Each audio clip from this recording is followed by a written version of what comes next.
On this week's episode of the Vero Beach Social Media Pop-Up Podcast, Curtis chats with 5-time #1 racquetball player in the world, Sudsy Moncic, and his wife, Veronica, a 5-time junior world champion and a third-place finisher in the Pan Am Games. They talk about racquetball technique, the ladies' professional racquetball tour Vero Beach Open coming to Vero Fitness, and all about how racquetball can be great for your health. Give it a listen. You're going to love it. I guarantee it. Here we go. All right, everybody, welcome to another episode of the Vero Beach Social Media Pop-Up Podcast. We are here at the racquetball courts at Vero Fitness. I'm with Sudsy and Veronica, and we're going to play a little racquetball while we do this podcast. You guys ready? We're ready. Thanks for having us. All right, so let's hit the ball around a little bit, and then we'll get into it. So, oh boy, what am I doing? All right, so Sudsy, you're the 5-time #1 player in the world. Okay, Veronica, you've won the junior championships 5 times. You got 3rd place in the Pan Am Games. When were those junior championships? Do you remember what years? I played when I was 10, so it was 2002. Okay. 2002, 3, 4, 5. 5 in a row? 5 in a row, yes. And what years were your world #1s? 96, 97, 96, 98, 99, 2000, and 2001. Following the Yankees, huh? That's correct. Yeah, you like that. That is correct. It was coincidence. So we are here at Vero Fitness. What's your technical title here? Are you the racquetball director? Do you have any affiliation with Vero Fitness? How's that work? Yeah, Veronica and I run the racquetball program here. We're trying to get some more excitement and energy into it. And obviously just have more people know what's going on back here because beautiful facility, beautiful club. We have these 2 great racquetball courts and what racquetball brings to everybody as just in life, health and fitness. We just want to bring more awareness as well. So we're standing on these new floors. How did you guys come to decide you needed new floors or redo them? What was the talk there? I know these are old courts. So Veronica, what had you guys do this? Yeah, well, we have the LPRT coming, which is a professional racquetball tour. And, we just decided that we needed a new look. There's a guy that we play Monday and Wednesdays here at the club. And he was like, you know what, I'll do the floors and let's put it for the event, for us, for the members. And Sudsy basically work all weekend and they redo it. So and these are practically brand new, right? This is how many days Yeah, it took us a good week. And racquetball players are super loyal. So one of the players, Keith Lewis, he's in contracting and he looked at these floors and said, man, they need to be redone. And he's never done floors ever in his life. And obviously neither have I. But I could tell you, you played on them. I played on them, but for the week, we were here. I was hands and knees sanding. Keith kind of led the show and showed us the way. And we have these amazing new floors. And that was one of the best compliments. There was a soccer player that walked in, and he walked in, and we were standing here. He goes, "Oh my God, did you guys get new floors?" And we said, "No, we just some hard work. Redid them. Just some hard work." Let's hit the ball around a little bit. We'll get to talking about the LPRT here pretty shortly. Big event coming up. Ladies professional racquetball. Oh, that's a doubles mistake. That is communication. Oh, yes. We didn't. You have to say mine. Mine. I got it. Mine. So the LPRT, February 17th through the 19th. Okay, you're gonna have how many ladies are gonna be playing in this? So far we have 20, but we're expecting like 25 to 30. 25 to 30, and these are like the best players in the world, right? Yes. Okay. Top women's players in the world from all over. We're only going to be missing 1 out of the top 10 in the world. I believe she can't make it from Guatemala. Okay. And I know the big name that everybody's looking for is Longoria from Mexico, right? That's right. Yes. Okay, she's the #1 player in the world. She's the #1, yes. How do you get the #1 ranking? I know you know this very well, so how do you get the #1 ranking in the world? Yeah, so the Pro Tour setup, it's a seasonal or now actually they just changed it to the calendar year's annual, January to December. And, the ladies in this case will be coming to our event here in Vero Beach, and they're going to be playing for prize money and ranking points. So at the end of the year, you accumulate however many ranking points you have, and you finish off the season where you may, depending on, what you did over the season. Gotcha. So there is incentive for these people to come to Vero Beach and play in this Vero Beach Open. Absolutely. Money and points. Yeah, money and points. That's what they're playing for. And then there's a lot of incentives that they get from their sponsors, depending on where maybe they finish in the rankings. But yeah, if you miss it, you fall back, you miss a lot of points. So not just prize money, but sponsor money is at risk too. So you'll be playing in this, Veronica? Yeah, of course. I'm playing for sure. Okay, and will you have singles and doubles? Just singles, just doubles? How's that work? Yeah, it's singles and doubles. Okay. Yeah. All right. So you got prize money. You got the sponsors. I'm going to talk about sponsors. Sure. Are you looking for sponsors for this still, or are you kind of wrapped up with that? We're all set right now. Okay. We're really blessed and fortunate. Miller Value Partners and Patient Capital stepped up. They're going to be the title sponsor for the event. We also have Frank Hotels, which is a great hotel. It's a boutique hotel. They have properties in Washington, Oregon, and Florida now, the CJ. And so that's real exciting. And then a few others, that are locally but not, but they are racquetball lovers and fans. And we want to bring awareness. And, Curtis, you and I talked about it offline. We want Vero Beach to embrace it, see it. Hopefully you want to be part of it next year and just do this for many years to come, to bring these amazing female athletes here to Vero Beach and have a tournament every year. Yeah, well, as you guys know, and the listeners and the viewers know, I call myself a Vero Beach evangelist. I like when big things come here. When we have great baseball players, racquetball players. We had a lacrosse thing that we were doing where we were going to have 10 of the best lacrosse players in the world coming here. We got 2 because of COVID, but I'm a big fan of bringing people to Vero Beach. I love what you guys are doing. We're going to be here. We're going to be helping. We're going to be getting content on and off the court, which I think will be a lot of fun. I'm looking forward to it. You guys want to hit around a little bit more? Let's do it. Yeah, I want to talk about some techniques, so I'm not going to stand up there. Okay. We're talking about the game of racquetball, okay? You said earlier it's chess at 180 miles an hour, okay? Your first move in chess can be a multitude of moves. Right. I want to know what your preference is when you're in the service box. Sure. Yep. That is. I don't know. Service box. Yes. When you're in the service box, what are you thinking? So, when we get in the service box, this here is the service box. And ultimately, I want to hit a serve. And the rule is the ball has to go on a fly and has to come over this red solid line and bounce. Okay? And then it can bounce anywhere back here. Yeah. So your opponent, Veronica could be my opponent in this case. Okay. She would be set to return the serve. So I want to ideally hit a serve that's going to force her to hit a weak return and give me an opportunity to score a point. Because right now you can only score when you're in the box. All right? So I might get in and maybe Am I in the way? What's that? Am I in the way? You could stay right there. All right.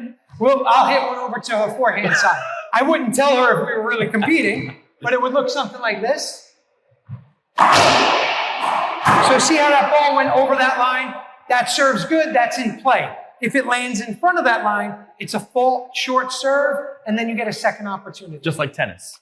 Just like tennis. Okay. Yes. So I hate to say it like this. I know more about tennis than I do racquetball, so that might be some of the references that I make. But no, that's really cool. So, okay. Now, Veronica, do you have the same technique? Are you trying to get the returner in a bad position, weak return? What are your thoughts when you're in the service box? Yeah, I mean, ultimately, you want a weak return.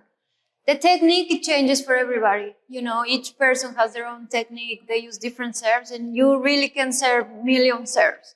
You can use different positions, like I like to serve from here, but I also like to serve from here, So you can use all of these to make a good serve. And what are those little rectangles over there on the sides for? Can you not stand there? Sure. So that's a doubles. So the first box here is a doubles box. If Veronica and I were playing doubles and I was serving, she has to stand. If she's playing that side, she'd be in that box. That side. Or that side. Okay? And then vice versa. If she's serving, I would go in the box, and then Veronica would serve. Gotcha. And then as soon as she makes contact, we're allowed to exit. Okay? The other line that you see here, I know Andy can see it better down the line here, is this was created so that when somebody's serving, their racket and body can't go over that, it's called the 3-foot line, and then come back down the same lane. So if I serve, my racket can't go over this line, and then the ball go right down. It can go over and come back. Correct. I can go over and hit another way. I also can't stand in it and do this because then it's a screen serve. It's difficult to see. Okay. Yeah. Also, you can cross that line. So if you do this, you're out of Just the like serve. Yeah, that's Exactly. a foot fault. Yeah. Right. So if you're serving and you step completely over that line, that's a fault. Gotcha. All right.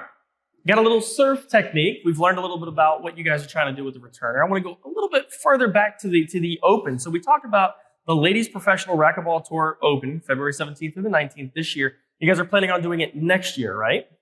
We hope. That's the plan. That's All the plan. But we will do it a couple months later because we're learning. We're learning through this process as well. And we found out that Vero Beach. Apparently, it's one of the busiest times of the year. This is definitely season. It's when the snowbirds come down. It's when the visitors come down. It's warm here. It's cold up there. I call it paradise.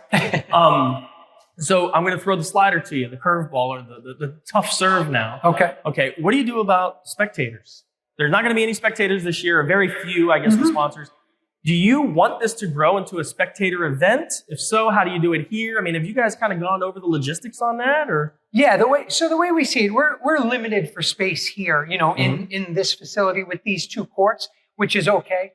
But nowadays, look at this, right? We're online. So many things, so many sports are to be produced for television or streaming. And that's really what the model is that Racquetball is trying to attack, because we play on showcase courts also. But the most I've ever played in front of live, as far as fans, and that's an all glass court, was about 1,000 people. So we like to see those streaming numbers get up where people can see it at any time. Now live, if anybody can come out and watch, it's jaw-dropping. It's amazing. But we are limited for space here. And, we'll have the sponsors, we'll have some VIPs. It's open. People can come watch it. We're not going to charge them a ticket price, but they wouldn't be guaranteed a seat, because if a sponsor or a VIP or a player or a coach needs the seat, they would take it. And I'm assuming there'll be a streaming service, a streaming platform here for this event. Is there a way people can watch? Is it a pay-per-view? How will people be able to view this if they can't come here? Yeah, so there's LPRT, the Ladies Professional Racquetball Tour. They have their Facebook page where they stream it live to, and then they also at the same time stream it live to their YouTube page. So it's all live, and then it's also archived, so you can go watch. I mean, that'd be great for your viewers and listeners to do also. Hey, just go punch in Ladies Professional Racquetball Tour. I'm sure you'll run into Veronica. You'll see kind of what it looks like from a professional standpoint. But they'll be streaming both courts live. And yeah, there will be the LPRT streaming production crew here doing it. Awesome. I want to hit some more. Yeah. Go ahead. I know you do. I'm excited. That's what happens. All right. So I'm going to try not to hit Andy, who's videoing this. Brave Andy videoing this while you've got 2 people that can hit it 10,000 miles an hour. And he's ducking and diving and dodging. And I'm trying to get Veronica the ball, but I can't get it to her. Oh. Here you go. Get that, Curtis. So get that. Oh, I'm not getting that one. Get that. 1 bounce. There you go. Oh, that was tricky. Here, get this too. All right, I'll get that. You're going to be a ball hog now. Oh. All right, so I do have some questions here now. That's good movement, by the way. Seriously. No, I'm trying to. That was good movement. More agile. So, Veronica, I saw you do something pretty cool. So you hit the ball off the back wall, and it came all the way over here. So that's allowed. You can use the whole court. The ceiling? You use the ceiling? You can. Yeah, so everything. 5 surfaces you can hit off of. And yeah, there's some specific rules. On the serve, it has to hit the front wall first. Okay. And it can't hit the back wall on a fly. Okay. All right? The general rules are you score when you're in the service box. There might be a rule change coming, so there might be rally scoring coming soon. You get 1 bounce. So what she did there, what you saw Veronica do, she'll do it again. Count the bounces. So maybe we're in a play, ball's moving around real fast, 170 miles per hour, 140, whatever. She gets pushed back, but as long as the ball bounces once, she can hit it to the back wall. I'll show you. Ready? Okay. So there's 1 bounce. She could do that to get it back. But she would, in that case, she'd rip that it. would be more of like on the run, and she's just got to get it back. That's to save the ball. You're saving there. Okay. Yeah. Oh, I see. It's a defensive rule. It's super defensive. Okay. Super defensive. So one thing I did want to talk to you guys about, you two are, it's funny, around town I call you the Babe Ruth of racquetball, okay? And you would be like, in my opinion, like the Serena Williams of racquetball. How do you guys meet? How do you get married? Do you guys have kids? Talk to us about this connection. I love when she tells the story, but I might have to tell this story. I like hearing it from her. So. Okay. But no, we both play racquetball. And one day, many years ago, I went to a racquetball tournament, to a women's pro stop. So it is near and dear to my heart. I went to a ladies pro racquetball tournament. And when I went to see my friend, Paola Longoria, the player. When I got there and I arrived, Veronica and Paola were playing. Now, I had heard of her name. I knew she was a great player. I didn't know really where she was from or, how old she was. She still has a baby face, So, Well, we were talking when I said junior world champion. We didn't want people to think that this was like recent. right. Right. Gotcha. Yeah, I'm gonna be 30. She is Okay. 30, you know, she's 30. Like, but I'm gonna be 30. Okay. But yeah, no. So, you know, Veronica was on the court, and I just thought she was a fantastic, amazing racquetball player with incredible skills. Actually, one of the first thoughts I had, which was shared by another former number one player in the world, unbeknownst, he said she could be number one in the world if she really wanted to be. Yeah, and those were my thoughts. I watched, Paola, she played a great match with her. It was the semifinals of a women's professional event in New Jersey. I watched the match. She came off the court. I just stuck my hand out. I said, hey, great match. And I guess the rest is a little bit kind of history, but So where was this? this was in New Jersey. In New Jersey. Okay. But you were from Ecuador. Yes. All right. So how did you get into racquetball in Ecuador? I imagine you started playing before 10 because you won the Yes. junior world champion. Yeah, I started when I was 4 Okay. with my dad. So my dad was kind of he helped, Cuenca, which is my city, to build these concrete courts and then get a group of friends and play just for fun. And then he started getting into rules and traveling and all that stuff. So we were always part of it, going to the club and seeing these courts, and then start like hitting around. And me and my brother just fell in love with the sport. We were just 4, he was 5. We will just play, me and him, and that was it. And we just love it. And everything started from there. A selection, I'll say a team built up. And my dad was the first coach, ever in Cuenca.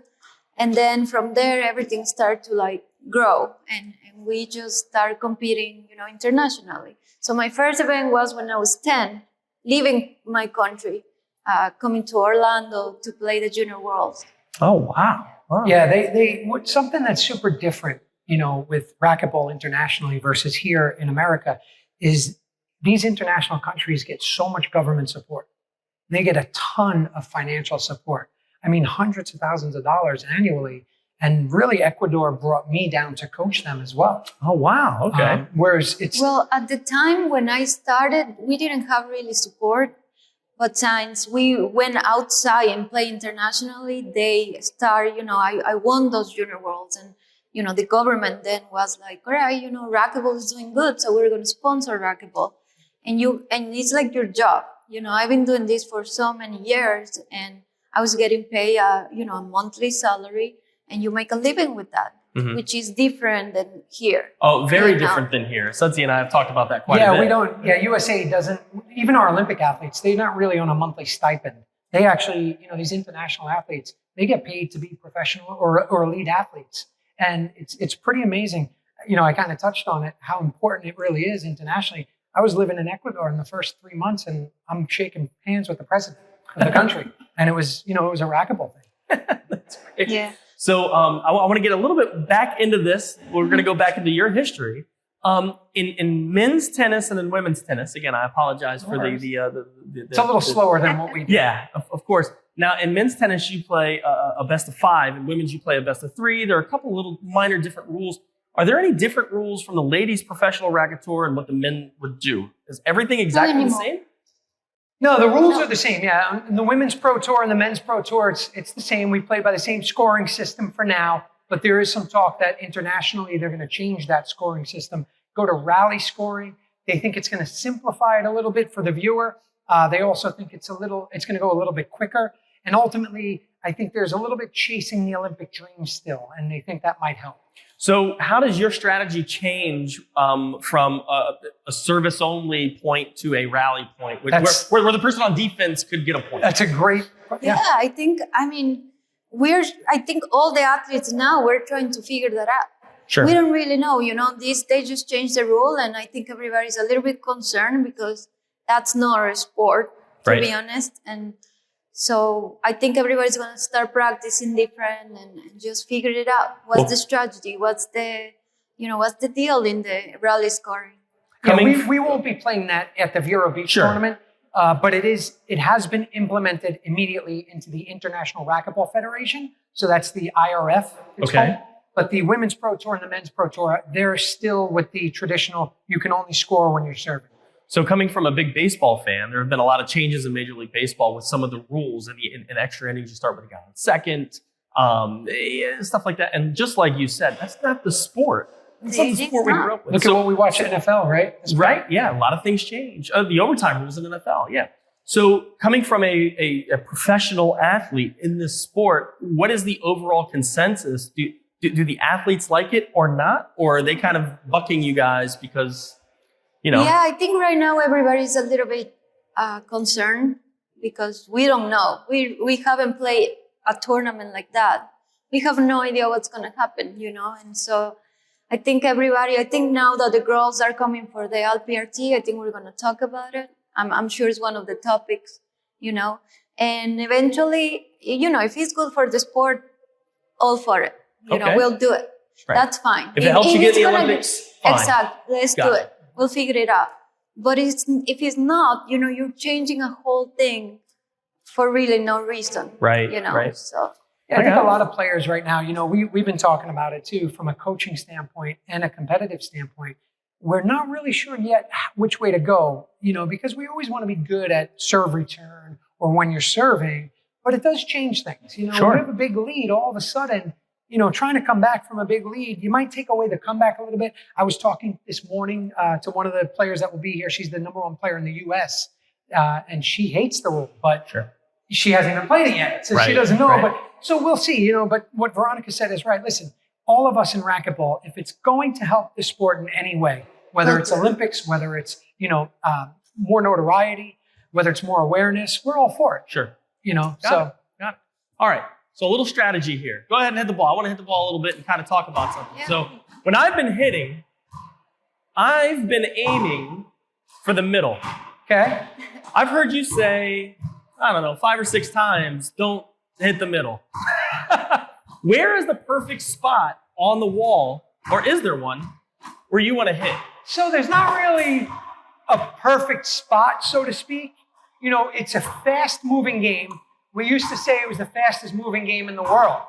And we're running around, elite athletes trying to go get balls, and we're hitting the ball, whether the men are hitting it at 170 miles per hour plus, and some of the ladies at 130, 140 miles per hour plus. We're basically, to dumb it all the way down, trying to hit it away from our opponent. Sure. Right? And this is a small area. Again, if you've never been on a racquetball court and you were actually watching this, what are the dimensions of a court? So you got 20 feet wide by 40 feet long by 20 feet high. So 20 by 40. So you've got an 800 square foot space, which is, a little bigger than my garage. And you've got a world-class Olympic athletes that we talked about would be good at any sport just because of the athletic need to be on here. And you're trying to hit it away from that. Yeah. Yeah, it's amazing. And they're really actually, it's funny, I said 20 by 40, but they're really in a 20 by 20 space or a 20 by 15 space. How do you hit it away from them? Right. Well, you have to try to hit the ball the lower possible, the lowest you can, so make that person move up, and then you've got back here to play with. Gotcha. That's pretty amazing. That's actually pretty good right there. It's that simple, yeah. It is. So I've been hitting the ball to avoid Andy and our camera. I've been hitting kind of high, but that is not the strategy. The strategy is to get low and maybe ping it around some of these corners. Yeah, when we coach or when I coach or when we're playing, what we're trying to do is we cut the court into three pieces, basically. All right? And you have, the right side here, you have a big middle here, and then you have a far left side. Ultimately, we want to try to get those balls running down the lines and passes and cross courts because we want to move our opponents laterally, side to side, and then open up the court so that we can go for that aggressive kill shot where we're aiming lower. It's risk reward because we aim low, but if we miss it and it skips, it's their point or side out. Sure. So we're kind of playing chess at a really fast speed, moving, and then boom, now attack. There's something that we always say, patience, recognition, execution. And I say you can use that in business also. Oh, 100%. When we're playing in the match, we're doing that super, super quick. Gotcha. All right, so there's some more strategy there. Before I forget, because I will forget, do you guys do lessons out here? Can I come and learn from you guys all this stuff? Absolutely. Yeah, okay. Vero Fitness, we do private lessons. Sometimes we'll do group lessons. We travel a lot, so we kind of set schedules and work with individuals to say, hey, when is it good for you? And then we'll try to set some things up. But we absolutely do. And we want to build a junior program also. One of the best things about racquetball is that it's going to help any team player, especially junior athletes that are here in Vero Beach, and I know there's a lot of great junior athletes around, racquetball is going to help you. If you play a team sport and then you come play an individual sport where it's just you, you're going to learn accountability and responsibility real quick. You can't blame your teammates. You're not blaming your coaches. It's not the ref's fault. Don't be afraid. Come out, and enjoy it. Racquetball is our passion and our love, and that's what brought us together. And, we would love to share it with your listeners and viewers. Sure. And what I've also realized in the half an hour we've been here moving around is I'm using every muscle in my body. I mean, this is not, and we talked a little bit about baseball. I want to get into that with the swing and throwing and all that. But if you play year-round baseball and you're right-handed, right, you're really working this and that's about it. But here, my legs, I mean, I've seen you do a backhand where you almost look like an axe was coming down. I mean, you're using all of your muscles, and it really, I think, probably makes you better at all those other sports as well. So if you're a baseball player, football player, a basketball player, you could probably use this as an activity to help kind of balance out the muscle mass in your body, for lack of better terms. Yeah, there's no doubt. I mean, at the professional level, at the women's tour, on the men's tour, and even on the amateurs, racquetball players historically are really good athletes. And the way we define an athlete is the ability to go out and be somewhat competitive in any sport that's, dropped in front of you.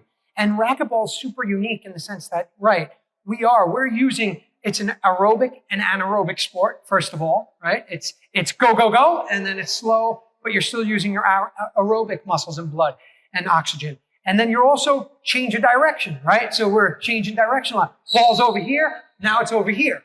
You have to stay low. So believe me, a lot of times you play racquetball for the first time, no matter what you play, you are using muscles and tendons and things that you've probably never used. I think I'm going to be a little tired tomorrow. I'm not going to lie. Be sore tomorrow. Let's hit around, and then I want to ask you about your background, Sudsy. We talked a little bit about Veronica and Ecuador and how she got into racquetball and her father building the courts. But how does somebody grow to become the 5-time #1 player in the world? Let's see if we can pick that one up. I got him. I knew it was going to happen. One thing we promised was that we would not hit Andy. So we hit Andy. We did but not. It was me, and it was at 5 miles an hour. and it wasn't in the face. So, Sudsy, let's talk about your background. How did you get into racquetball? How did you get professional? I mean, again, 5-time #1 player in the world in anything is quite the accomplishment. Talk about that. Yeah, I grew up in New York City and always super competitive. My parents were part owners of some health clubs, which had many racquetball courts in Staten Island and in Brooklyn. My best friend, Jason Menino, who we grew up together, was playing racquetball at an early age. Believe it or not, I think he got on the court when he was about 2.5, 3 years old with a racket. That's almost like Veronica. Just learning it and seeing it.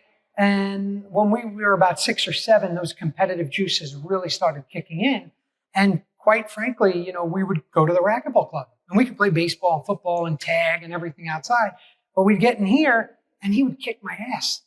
And I would lose sleep. I remember vividly at like 6, 7 years old, man, I just want to beat Jason. That's all I wanted to do.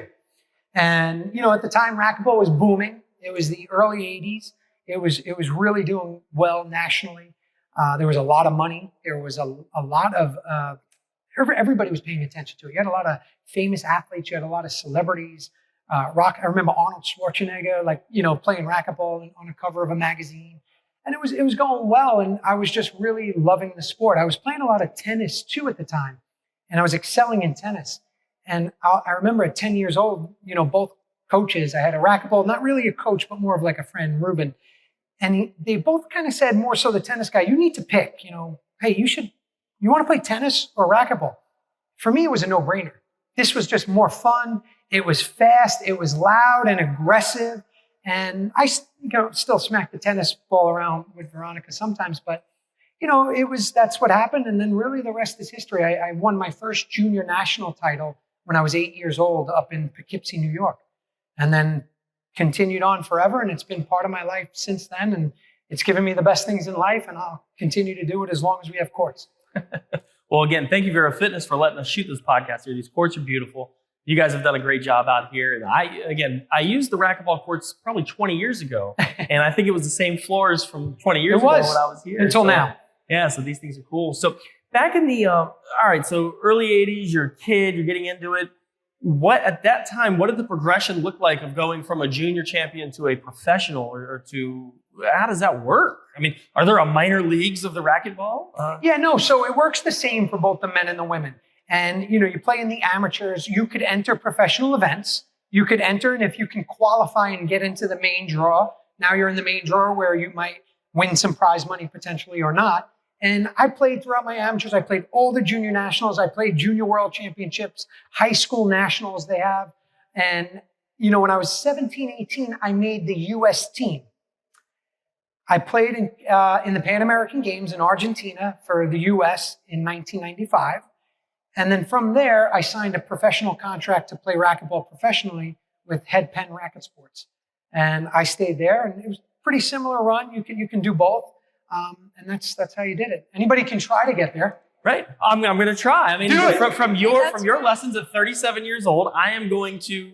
No, I'm just kidding. I'm not going to try. But I am going to come out here and play a lot more often. So, I've been out here running around. This is fun. I'm having good exercise. Nice. I'm trying to lose some weight. So this is. Yeah, racquetball is an amazing sport. That's some things that people don't know, other than all the greatness we're talking about. If you can get a chance to watch it at the highest level, check it out. But also just come out and have fun. There's a bunch of people now that come, a bunch of members. They're coming here and looking to play. From a workout standpoint, it's second to only swimming on an average hourly rate of losing calories. I think racquetball is at 700 calories per hour, an average 20-minute game, whereas swimming might be 800. Don't quote me on that. But it's just a great sport. It's a great game for parents, for juniors. Get them out here. It's going to teach them, a lot of good life lessons. Great.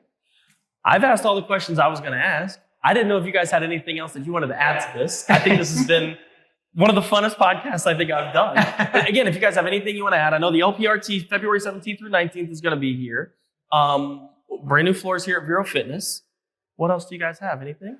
Yeah, no, I just want to thank you because you do a great job. And I think it's good to have you here, part of the whole, experience. You get to see a different scenario and different, things in the court that you'll be like, oh, this is cool, Oh, yeah. Well, thank you guys for having me. Yeah, this has been a blast. Come check it out. What I would say is you're doing a great job, Curtis, for Vero Beach, which is super important.